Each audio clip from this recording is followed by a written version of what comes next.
मार्कू नाझारेताक जेजूक मानून घेनात. चॅप्टर 6. आनी थंय थावन भायर सरून तो आपल्या गांवघरा गेलो आनी ताचे शिसूय ताचे बरोबर गेले. आनी सोनवार पावतोच तो देवस्थानांत शिकोवंक लागलो. आनी सोबार जाणां ताका आयकून ताचे शिकवणे विशीं अजाप जावन म्हणटालीं, हें सगळें हाका खंयचें आयलें? आनी ताका दिल्ली आसा ती जानवाय कसली? आनी ताच्या हातांनी असलीं विजमितां घडटात तीं कशीं? थंय न्हय? मारयेचो पूत न्हय? जाकोब, जोसेफ, जुदास आनी सिमांव हांचो भाव न्हय तो? ताच्यो भयणी हांगा आमचे मदें रावतात न्हय? आनी तीं ताका मानून घेवंक कबूल नासलीं. जेजून तांकां सांगलें, एका प्रवाद्याक फकत आपल्या खाशा गांवांत, आपल्या सोयऱ्या मदें आनी आपल्या घोराब्यांत मान ना. आनी थंय कसलेंच विजमीत करूंक ताका मन जायना जालें. आनी थोड्यांच वायटाकारांचेर मात हात धरून ताणें तांकां बरीं केलीं आनी तांकां बाबाट ना म्हूण ताका अजाप दिसलें. जेजू 12 जाणांक तांच्या विशेश कामांक धाडटा. भोंवतणच्या गांवांनी वचून तो शिकोवन दितालो. मागीर ताणें 12 जाणांक आपणाशीं आपयले आनी मेल्ल्या आत्म्यांचेर तांकां पदवी दिवन दोगांक तो धाडूंक लागलो. आनी ताणें तांकां फर्मायलें, एका दांड्या भायर वाटेक कांयच व्हरों नाकात. न्हय खाण जेवण, न्हय बुटी, न्हय म्हूण पेंगटाक दुडू, पांयांक वाणो घालात, एका भायर दुसऱ्यान आंगलें व्हरों नाकात. आनी तांकां सांगलें, खंयसरूय एका घरांत तुमी भितर सरशात त्या घरांतले भायर सरून वचो पर्यंत थंयच रावात. आनी खंयचोय गांव तुमकां येवकार दिना जायत आनी थंयचो लोक तुमचे आयकून कबूल नासत, तांकां एक शिडकावणी दिवचे खातीर ते स्वाते वेले भायर सरतना तुमच्या पांयांची झूल झाडून उडयात. म्हणटच ते वचून जिवीत बदलात म्हूण लोकांक तो उलो कोत्ताले आनी खूब देंवसार काडटाले आनी सोबार वायटाकारांकूय तेल लावन बरीं कोत्ताले. जेजू विशीं हेरोदीचें मन घुस्पोता. जेजूचें नांव गाजतालें देखून हेरोद राजाक ताची खबर पावली. कांय जाणां म्हणत जुआंव बातिस्त मेल्ल्यांतलो जिवंत जालो देखून हाचे लागीं विजमितां जातात. पूण कोण म्हणत तो एलायजा आनीक हेर म्हणत तो एक प्रवाद्यांतलो एकलो. तें आयकून हेरोदीन म्हणलें, जाचें हांवें शींस कापूंक लायलेंच तो जुआंव नव्यान जिवो जाला. जुआंव बातिस्त देवाचे आज्ञेक मोन्नान साक्षी दिता. तो त्याच हेरोदीन हेरोदियासाक नांवाच्या आपल्या भावा फिलिपाचे बायलेक आपली बायल केल्ली. तिका लागून ताणें मनीस धाडून जुआंवाक धरलो आनी भोणकुणींत घालो.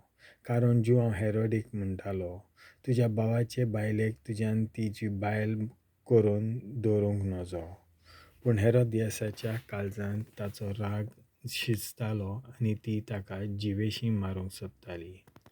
पूण तिका तशें करूंक मेळनासलें. तो एक प्रमाणीक आनी भोक्तिमोत मनीस म्हूण जाणो जावन हेरोद जुआंवाक भियेतालो आनी ताका राखतालो. तो सांगता तें आयकून फाटीं सरतालो आनी तरी खुशे मनान ताका कान दितालो.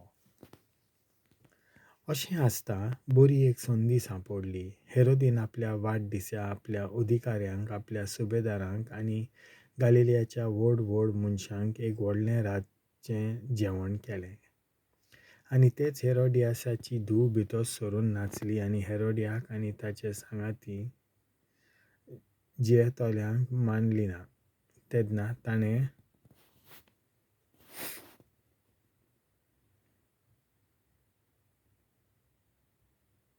चेडवाक म्हणलें, तुका जाय तें म्हजे कडेन माग आनी हांव तुका दितलों. आनी ताका असो सोपूत दिलो, मागशी तितलेंय दितलों म्हजे राजवटीचें अर्द जाल्यार लेगून. भायर वचून चेडवान आवय कडेन विचारलें, कितें मागूं? तिणें जबाब दिलो, जुआंव बातिस्ताचें शींस. वेगळी राजा सोशी भितर येवन चेडवान अशें मागलें, एका ताटार जुवां बातिस्ताचें शीस आतांच म्हाका दी, हें म्हाका जाय. राजाचेर व्हड संताप आयलो, पूण आपल्या सोपुतांक लागीं आनी हाजीर आसलेल्या पावंड्या पासत चेडवाक दिल्लें उतर मोडूंक ताका खुशी नास जाली. देखून राजान राजवंडारांक धाडलो आनी जुवांचें शीस एका ताट्यार हाडूंक लायलें. ताणें वचून बोंडकोणीन ताची तकली कापली आनी शीस ताटार घालून हाडलें आनी चेडवांक दिलें आनी चेडवान तें आपले आवयक दिलें. हें आयकून जुवांचें शीस आयलें आनी ताची कूड व्हरून तांणी ती एका समाधींत घातली. जेजू 5,000 लोकांची भूक मारता. धर्मदूत जेजूशी एकटवले आनी आपणें जें केल्लें आनी आयकल्लें तितलेंय तांणी ताका कळीत केलें. तेन्ना ताणें तांकां सांगलें, एकसुरे सुवातेर तुमी एकवडे येयात आनी मातसो विसव घेयात, कित्याक येतीं वेतीं इतलीं जाणां आसलीं की जेवूंक लेगून तांकां फुरसत नासली. आनी ओड्ड्यार चडून ते एकसुरे सुवातेर कुशीन गेले. ते वेतात म्हूण पळोवन सोबार जाणांनी खंय तें पारकिलें आनी पांयवाटेन सगल्या नोकरां थावन थंय तीं वेगळीं गेलीं आनी तांचे आदीं पावलीं. आनी ओड्यांतलो भायर सोदताना जेजून एक व्हडली उरपूंच देखली आनी गवंडी नासलेल्या शेळ्या पोरीं आसली देखून काळजान थावन ताच्या शिसांनी लागीं येवन म्हणलें, ही स्वात एकसुरी आनी जबर उशिरा जालो. भोंवतणच्या मोळ्यांनी आनी ग्रामांनी वचून आपणाक जेवण खाण विकतें घेवचे खातीर तांकां धाड. आनी पोत्ती पाळून ताणें तांकां सांगलें, तुमीच तांकां जेवूंक दियात. आनी तांणी म्हणलें, तर वचून 200 दिनाराचे उंडे विकते घेवन आनी तांकां खावंक दिवचें कितें. आनी ताणें तांकां विचारलें, तुमचे कडेन कितले उंडे आसात, वचून पळयात. आनी चवकशी करूंक तांणी सांगलें, 5 उंडे आनी 2 मासल्यो. सगल्यांक चोंब्यांनी हिरव्या तोंडाचेर जेवणाक बसूंक लायात म्हूण ताणें तांकां फर्मायलें. म्हणटच तीं 100 आनी 50 जोंब्यांनी कुशीन बसलीं. तेन्ना ताणें 5 उंडे आनी 2 मासल्यो हातांत घेवन आनी स्वर्गाक दोळे उबारून देवाक दिनवासलो. मागीर उंडे मोडले आनी ते लोकांक वांटूंक तो ते शिसां कडेन दीत आसलो. तश्योच 2 मासल्यो ताणें सगल्यांक वांटल्यो. सगळीं जेवलीं आनी धादोशीं जालीं. उंड्यांचे आनी मासल्यांचे उरलोले कुडके तुकडे एकठांय करून तांणी 12 पाटल्यो भरल्यो.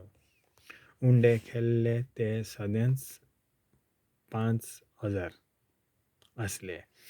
जेजू दर्याचेर चलता. मागीर आपूण लोकांक धाडटा म्हणसर जेजून आपल्या शिसांक वेगळीं ओड्यार चडून आपणा आदीं बोलतडी बेतसायदे लागीं वचूंक लायलें आनी तांकां धाडटच आपूण दोंगरार मागणें करूंक गेलो. आनी 3 सांज जातच ओडें दर्यांत मोदें पावलें आनी तो एकलोच धडेर आसलो. आनी पोत्तें वारें मारतालें देखून ते तांडूंक कश्टवताले म्हूण पळोवन फांत्या पार दर्याचेर चलून तो तांचेशी आयलो आनी तांचे फुडें वचूंक खोरी. पूण कोण दर्याचेर चलता तें पळोवन भूत म्हूण समजून तांणी क्लोंच मारली, कित्याक सगल्यांनी ताका देखलोलो आनी तांचेर आकांत आयिल्लो. पूण रोखडोच तांचे लागीं उलोवन ताणें म्हणलें, धीर धरात, हांव तो, भियेव नाकात. आनी तो तुमचे सोशीं ओड्ड्यार चडलो आनी वारें थांबलें. आनी ते आपणा भितर एकदमूच तोटाकले, कित्याक जोड मोनांचे जावन वाडयल्ल्या उंड्यांचो अर्थ तांकां मेळूंक नासलो. जेने जारेताक जेजू पिडेवंतांक बरी कोत्ता. दोर्या उरून ते पोलतोडी जारेतांतले पावले. थंय तांणी व्हडें लायलें आनी ते व्हड्यांतले भायर सरोना फुडें लोकांक रोकडोच जेजूक वळखलो. आनी आख्ख्या प्रांतांत